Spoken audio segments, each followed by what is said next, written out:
iPhone 7 එක පුරාවෘත්තයක්ද? දැන් ඔයාලා බලනවා ඉතින් මං අය මේ iPhone 7 එකට පුරාවෘත්තයක් කිව්වේ කියලා.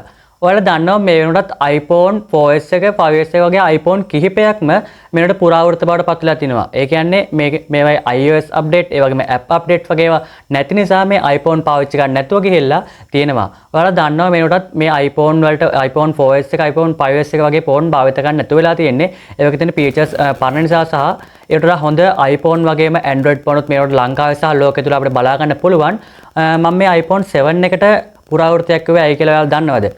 මේ iPhone 7 එකෙත් අන්තිම කාලේ තමයි අපි මේ යූස් කරමින් තියෙන්නේ. ඒක නිසා මේ iPhone එක පුරාවෘත්තයක් බවට පත් වෙමින් යන්නේ. ඒ කියන්නේ මේ iPhone එකේ දැන්ටමත් iOS update නැවතිලා තියෙන්නේ. ඒ වගේම app update හම්බෙන්නේ තව බොහොම කෙටි කාලයක්. ඒක නිසා මේ iPhone 7 එකත් පුරාවෘත්තයක් වෙන්න බොහොම ළඟයි. මම මේ වීඩියෝෙන් කතා කරනවා iPhone 7 එක ගැන සම්පූර්ණ විස්තරයක් සහ මම ඔයාලට කියන්නේ මේ iPhone 7 එක පුරාවෘත්තයක් කියලා. මේ iPhone 7 එකට පුරාවෘත්තයක් කියන්නේ ඇයි? ඒ වගේම මේ iPhone එක තව කොච්චරකට ඔයාලට යූස් කරන්න පුළුවන්ද වගේ දේවල් මම ඔයාලට මේ වීඩියෝෙන් කතා කරනවා. අන්න ඔය ටික තමයි අපි අපේ වීඩියෝ එකට.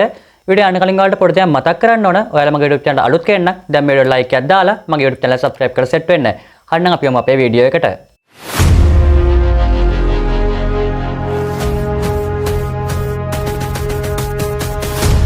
මේ තියෙන්නේ iPhone 7 එකක්. අපි මේ iPhone 7 එකේ ඩිසයින් එක ගැන කතා කරමු. iPhone 7 එකේ ඩිසයින් එක ගැන බලද්දී අපිට බලන්න පුළුවන් මේකේ බෑක් එක ඩිසයින් කරලා තියෙන ඇලුමිනියම් වලින්. ඒ වගේම මේ iPhone එකේ සයිඩ් එකේ අපිට බලා ගන්න පුළුවන් power button එක සහ SIM slot එක. ඒ වගේම මේ iPhone එකේ යටපැත්තෙන් අපිට බලා ගන්න පුළුවන් main speaker hole එක, lightning charging port එක, ඒ වගේම microphone එක. මේ iPhone එකේ අනිත් side වෙන අපිට බලා ගන්න පුළුවන් wall up down button එක සහ mute unmute button එක. ඒ වගේම තමයි මේ iPhone එකේ උඩ නම් අපිට බලා ගන්න කිසිම දෙයක් නැහැ. අපිට මේ iPhone එකේ ඩිස්ප්ලේ එක ගැන කතා කරද්දී අපිට බලා ගන්න පුළුවන් මේකට තියෙන අඟල් 4.4ක Retina IPS LCD ඩිස්ප්ලේ එකක්. ඒ වගේම තමයි මේකේ screen to body resolution එක අපිට බලා ගන්න පුළුවන් 65.6ක් විදියට. මේ iPhone එකේ ඩිස්ප්ලේ එක ගැන බලද්දී අපිට මේකේ හොඳ color connection එකක් බලා ගන්න පුළුවන්. ඒ වගේම සාමාන්‍යයෙන් game app play කරගන්න, social media app එකක් use කරන්න මේකේ ඩිස්ප්ලේ එක හොඳ මට්ටමක තියලා අපිට කියන්න පුළුවන්. ඒ වගේම ඔයාලට බලා ගන්න පුළුවන් මේ ඩිස්ප්ලේ එකට යටින් මෙතන home button එක තියෙනවා මේ iPhone එකේ. මේ home button එක තමයි fingerprint sensor එකත් එන්නේ. මේක fingerprint sensor එක ගැන කතා කරද්දිත් මේක fingerprint sensor එකත් හොඳ මට්ටමක තියෙනවා. මොකද තත්පර කිහිපයක තුළ phone එක ඉක්මනින් unlock කරගන්න පුළුවන්. මේ iPhone 7 එකේ performance ගැන කතා කරද්දී අපිට බලා ගන්න පුළුවන් මේ iPhone 7 එකට තියෙන්නේ A10 Fusion කියන chipset එක. ඒ වගේම තමයි මේකේ RAM එක 2GB විතර තමයි බලා ගන්න පුළුවන් වෙන්නේ. මේ iPhone එක රිලීස් වෙච්ච කාලේ වෙද්දී තිබිච්ච හොඳම chipset එක තමයි A10 Fusion කියන chipset එක. ඒත් මේ iPhone එකට තියෙන chipset එක දැන් අවුරුදු 10ක් විතර පරණයි. ඒ කියන්නේ මේ iPhone එක රිලීස් වුණේ 2016. මේකට අවුරුදු 10ක් පරණ chipset එකක් තමයි මේ iPhone එකට තියෙන්නේ.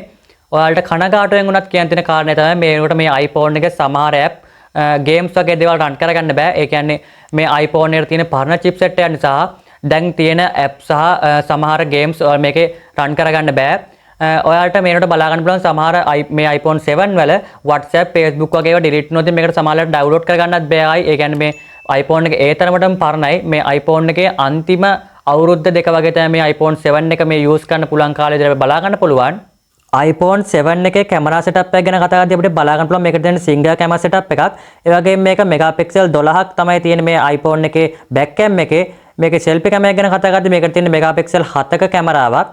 ඔයාලට මේ iPhone එකේ portrait option එකට photo capture කරන්න බෑ. ඒ වුණාට ඔයාලට මේකේ background එක blur කරලා photo ගන්න පුළුවන්. ඔයාලා මේ කැමරා එකට ළඟට මොකක් කරලා ලං කරන් පස්සේ ඊට වටේ තියෙන background එක blur කරලා ඔයාලට photo ගන්න පුළුවන්.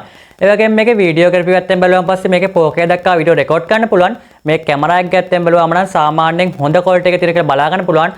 නමුත් මේ 2026 වර්ෂයට නම් මේක recommend කරන්න බෑ. මොකද මේකට Android phone වල පවා මේකට හොඳ කැමරා එකක් තියෙන අපිට බලා ගන්න පුළුවන්. ඊළඟට මම කතා කරන්නේ iPhone එක වැදගත්ම කාරණේ වෙන iOS update ගැන. ඔයාලත් මේකටත් දන්නවා iPhone එකට iOS update දෙන්නේ අවුරුදු 5යි. ඒ වගේම තමයි මේ iPhone එක රිලීස් වුණේ iPhone 7 එක රිලීස් වුණේ 2016. මේ iPhone 7 එකට 2016 ඉඳලා අවුරුදු 5ක් iOS update ලබා දුන්නා. මේකට මේ iPhone එකේ iOS update නම් නැවතිලා තියෙන්නේ. මේ iPhone එකේ iOS update නැවතිලත් අවුරුදු කිහිපයක්ම වෙනවා. මේ iPhone එකේ latestම iOS update විතර අපිට බලා ගන්න පුළුවන් වෙන්නේ 15.8.3 එක. ඒ කියන්නේ මේකේ ඊට පස්සෙත් iOS update බොහොමයක්ම ආවා. ඒ කියන්නේ මේකේ iOS update නම් ගොඩක්ම පරණයි. ඊළඟට මම ඔයාලත් එක්ක කතා කරන්නේ iPhone 7 එකේ බැටරි එක ගැන. මේ iPhone 7 එකට තියෙන මිලිඇම්පියර් 1960ක බැටරි ලයිෆ් එකක්. ඔයාලට මේක බැටරි එක පැත්තෙන් බැලුවම නම් කොහොමවත් මේ iPhone එක සාධාරණීකරණය කරන්න බෑ. මොකද මේවට සමහර Android phone වලත් mAh 6000ක විතර low capacity එකක් තියෙන බැටරියක් එනවා. ඒ වගේම තමයි මේ iPhone එකේ තියෙන්නේ ගොඩක් අඩු mAh ගානක බැටරියක්. ඒ කියන්නේ මේකේ බැටරි එක පැත්තෙන් බලන කොහොමත්ම සාධාරණීකරණය කරන්න බෑ. මොකද මේ iPhone එක සාමාන්‍යයෙන් දවසකට දෙසරයක් තුන්සරයක් වගේ වලට charge කරන්න වෙනවා. මම ඔයාලට මේ වීඩියෝ එකෙන් iPhone 7 එක ගැන ගොඩක් විස්තර කතා කරා. දැන් ඔයාලා බලන් ඇති මොකද මම මේ iPhone 7 එකට වීඩියෝ එක පටන් ගද්දිම පුරාවෘත්තයක් කිව්වේ කියලා. ඒ කියන්නේ මේ iPhone 7 එක පුරාවෘත්තයක් කියලා මම ඔයාලට කිව්වේ. ඔයාලා ගොඩක් අය දන්නේ නැති මේ iPhone එක රිලීස් වුණේ 2016 සැප්තැම්බර් මාසේ. දැන් මේ වෙනකොට තියෙන 2026 අවුරුද්ද. එතකොට මේ iPhone එක අවුරුදු 10ක් විතර පරණයි. එතකොට මේ iPhone එකට මම ඔයාලට කලින් කතා කරා iOS update දෙන්නේ iPhone එකට අවුරුදු 5යි කියලා. එතකොට ඔයාලට බලා ගන්න පුළුවන් 2016 ඉඳලා අවුරුදු 5ක් යනකොට 2021 වගේ වෙනකන් තමයි මේ iPhone එකට iOS update ලබා දුන්නේ. එතකොට iOS update දෙන එක නවත්තලත් මේ iPhone එකේ අවුරුදු 5කට කිට්ටු වෙන්න එනවා.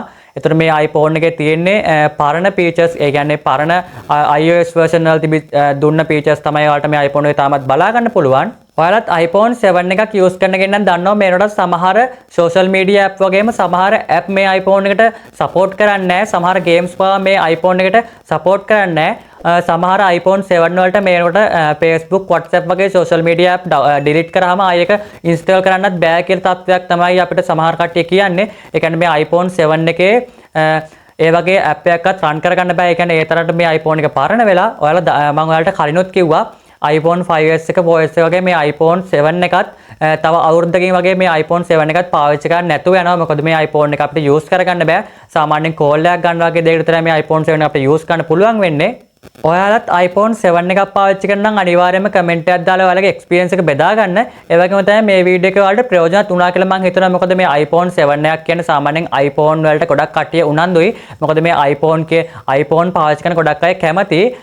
iPhone 7 එක ගැන මම කතා කරන්න හිතුවේ මේ iPhone දැන් භාවිත කරන්නේ නැති තරම්ම ගොඩක් කට්ටිය iPhone මිල අඩු වෙන එකත් තමක හොඳ iPhone එකක් buy කරනවා. ඒ කියන්නේ මේ iPhone 7 එකෙන් පාවිච්චි කරන අය ගොඩක් අඩුයි. හදිස්සියෙන් කෙනෙක් තමයි iPhone 7 එකක් පාවිච්චි කරන්නේ. ඒ කියන්නේ iPhone 7, 8 වගේ ෆෝන් දැන් මේවට පාවිච්චි කරන්නේ නැහැ. iPhone 11 එකෙන් උඩ iPhone එකක් buy කරන් තමයි ගොඩක් කට්ටිය ආස පාවිච්චි කරන්නේ. මේවට iPhone 7 එක පාවිච්චි කරන කට්ටියත් ගොඩක් අය මේනකොට ලංකාවේ වගේම ලෝකෙ ඉන්නවා. ඔයාලත් iPhone 7 එකක් පාවිච්චි කරන නම් අනිවාර්යයෙන්ම කමෙන්ට් එකක් දාලා iPhone 7 එක භාවිත කරද්දී තිබිච්ච එක්ස්පීරියන්ස් එක වගේම ඔයාලා iPhone එකක් පාවිච්චි කරලා වෙනත් ෆෝන් එකකට ගියන් පස්සේ තිබිච්ච එක්ස්පීරියන්ස් එකත් කමෙන්ට් එකකින් දාන්න කියලා මම වරකින් ඉල්ලනවා. හරි එහෙනම් යාළුවනේ අද මේ වීඩියෝ එක ඉවරයි. මම හිතනවා ඔයාලට මේ වීඩියෝ එක චුට්ටක් හරි ප්‍රයෝජනවත් වෙන්න ඇති කියලා. මේ වීඩියෝ වලට ප්‍රයෝජනවත් වුණා කියලා හිතනවා නම් අනිවාර්යයෙන් මේ වීඩියෝ ලයික් එකක් දාන්න. මගේ YouTube channel එක subscribe කරන්න. ඔයාලගේ ටෙක් ගැන උනන්දු යාළුවෙක් ඉන්නම් එයාලටත් මේ වීඩියෝ එක share කරන්න. වීඩියෝ එකේ හොඳ නරක දෙකම කමෙන්ට් කරන්න. තවත් වීඩියෝ එකකින් හමු වෙමු. සුබ දවසක්.